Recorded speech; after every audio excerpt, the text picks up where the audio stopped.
Hi class, today we're going to be looking at the final topic of 9.08. That is writing a number as a fraction of another. Your title is at the top and your LO is in the green box in the middle. To know how to write a number as a fraction of another. So if you can pause the video now and spend 10 minutes working through the retrieval task. Think about, is there any areas that you're particularly struggling that you need to strengthen, and you can go to Hegarty and do that using your revision booklets. Or are there any areas where you feel like you're really excelling? So you're really good now at multiplying fractions, for instance. Here are the answers. Make sure you use your green pen to be correcting and to mark any work that you've done. Here's our success criteria for this lesson. So we need to be able to turn mixed fractions improper, cornerstone of this topic really. We need to be able to turn a decimal into a fraction. And then if we're finding out how to turn a number write a number as a fraction of another, then what we're going to be doing this time is we're going to be dividing. So we need to know how to divide the two fractions using our KCF method. So let's have a look now. So for the I do, what is 0.24 as a fraction of 0.3? So the way that we'd write that as a fraction is our 0.24 will go on top, and 0.3 will go on the bottom. Now, because we have two numbers here after our decimal point, we're going to want to times by 100. So once we times by 100, we're going to get 24 over 30. We can then simplify that because we know 24 divided by 6 is equal to 4, and 30 divided by 6 is equal to 5. So 0.24 as a fraction of 0.3 is 4/5. And it says here, what is this simplified? So if we're looking at this here, 100 over 100. So timesing by 100 on the top and timesing by 100 on the bottom, if we simplified that fraction, it'd break down to 1 over 1. So it's essentially the same as multiplying by 1, except we're getting rid of our decimal points. We're making it a little bit nicer to look at. So it's still equivalent, the fraction. It's still the same fraction. So pause the video now and spend a minute trying to solve the we do. So here we go. Put 0.21 on the top, 0.3 on the bottom, and as we have two numbers after the decimal point, we have to times the top and the bottom by 100. Times the top and the bottom by 100, the same number, so that our fraction remains equivalent. We then have 21 over 30, which we can divide top and bottom by 3. So that gives us 7 over 10. Make sure you've got that down. So now let's have a look at 0.21 as a fraction of 0.6. So we put the 0.21 over 0.36, needs times by 100, and then simplify. So on the top and on the bottom, we have to divide both by 3. Now if you can pause the video and spend a minute trying to solve the we do. So 0.24 as a fraction of 0.36. So we put the 0.24 on the top, 0.36 on the bottom. Times again, both top and bottom by 100. So we get 24 over 36. We can divide both of these by 12. And we get 2/3.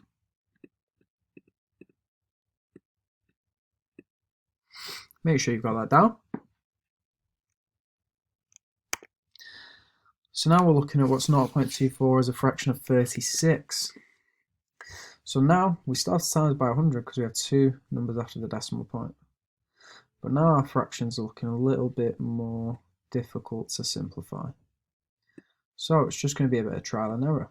So what we've divided by here is 24 on top and bottom, and it's left us with 1 over 150. So if you can now pause the video and spend a minute trying to solve what is 0.21 as a fraction of 36. Here we go.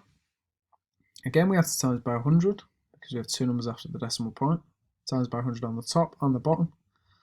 We then divide top and the bottom by 3, and we get a prime number on the top 7, so it can't be simplified any further unless 7 went into 1200, which it doesn't. So now, have we got that down? Let's move on. So now let's look at what fraction is 1 4/9 is 1/12. So again, we want to look at turning our 1 4/9 into an improper fraction. And now as we're dividing, we know how to do this. Just use our keep, change, flip method. So we keep the first fraction, change the operation to multiply, and flip the final one. So 13/9 becomes 9/3. Cross simplify, 9 and 12 will become, when we divide them by 3, 3 and 4. And then we times the top together to get 3, times the bottom together to get 52. So now let's have a look at, well, we'll pause the video now and you can spend a minute trying to figure out the weeding.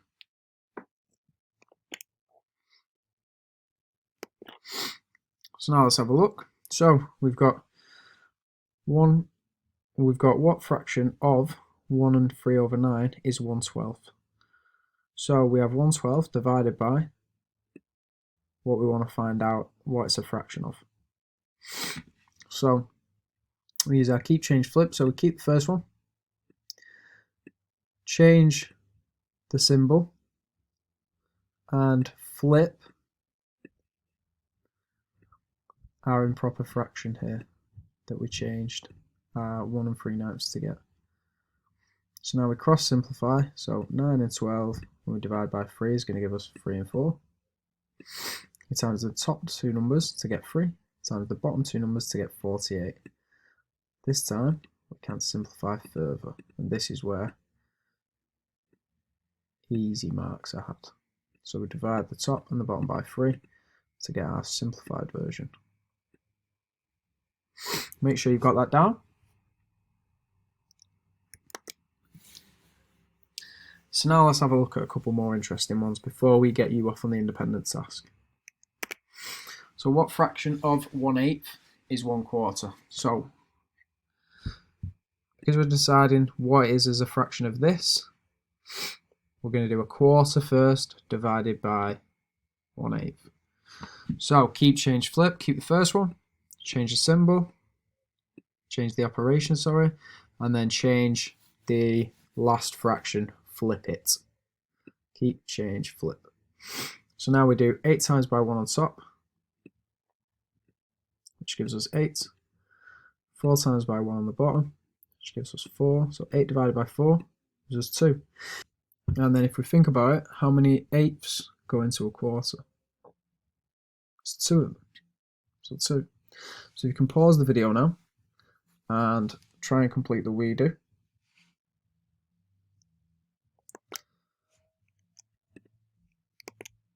So we've got what fraction of 1/8 is a half. So we've got a half divided by 8. Keep the first symbol, keep the first fraction, change the operation to a divide, from divide to multiply, and then flip the last fraction. So we do 8 times by 1 on top, which gives us 8, 2 times by 1 on the bottom, which gives us 2. So 8 divided by 2 gives us 4. So make sure you've got that copied down. So now you're going to have 5 minutes to work through these first questions. Remember to simplify your answers.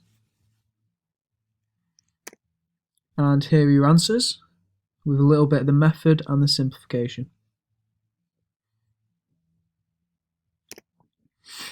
You've got another 5 minutes to work through these now. Now instead of there being decimals, now there's fractions.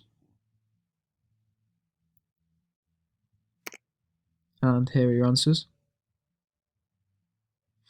Make sure you're using your green pen to correct and mark these. Remember to keep your work nice and neat as well, because when you're working with fractions, Sometimes it can be easy to miss cross simplifications. It can be easy to mix up your numerators and your denominators. And finally, here's another chance to look at the article on drawing patterns in nature, and a moment for you to reflect on any areas of your learning that you need to complete for your teacher, would that be that Hegarty maths or some of your own revision. So now, what areas do you think you need to strengthen from this topic? Which areas do you think that you were really strong at? And finally, a chance for your teacher to give out the top award and any academic points. Well done, and have a good day.